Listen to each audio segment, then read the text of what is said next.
here with international best-selling, award-winning author Anne Perry. Anne is back as a judge this year for the Central Coast Writers Contest, part of the 32nd Annual Central Coast Writers Conference. Anne is a national best-selling author of over 80 novels, which have sold over 27 million copies. The London Times selected her as one of the 20th century's 100 Masters of Crime. So we want to thank you for not only doing this interview, but for agreeing to be a judge again with the Central Coast Writers Contest. I was very impressed last year by the quality of some of the poems and the wide variety of subjects and styles.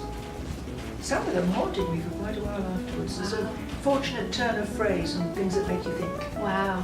I love to be made to giving anybody criticism, but if you don't, you're really no use as a judge. Yeah. It's more about finding that work that does resonate. Yes, and with poetry particularly, it's a very personal thing. Yes. There might be a poem that just is absolutely mind-blowing to one person, another person reads it through and says, "It's so." With the Central Coast Writers Contest, we choose a theme every year, and this year the theme is the final word. What do you think of that theme?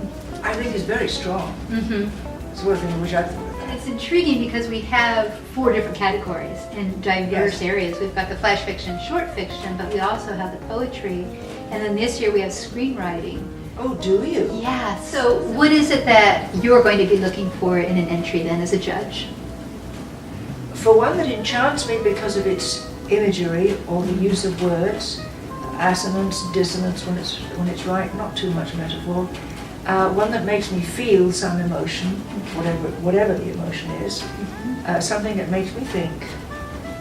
And really those 3 things mostly, for the absence of anything that jars me and pulls me right out of them. But to think, to feel, and to have that happy use of language. The words. The words, the music of it. Sometimes they rhyme, sometimes they don't. It really doesn't matter. Some of the best, most profound things I've read are pretty free form, but I do love a classic poem. So, what advice would you have then for a contestant coming into this contest? Put your heart on the page. Say what you really mean.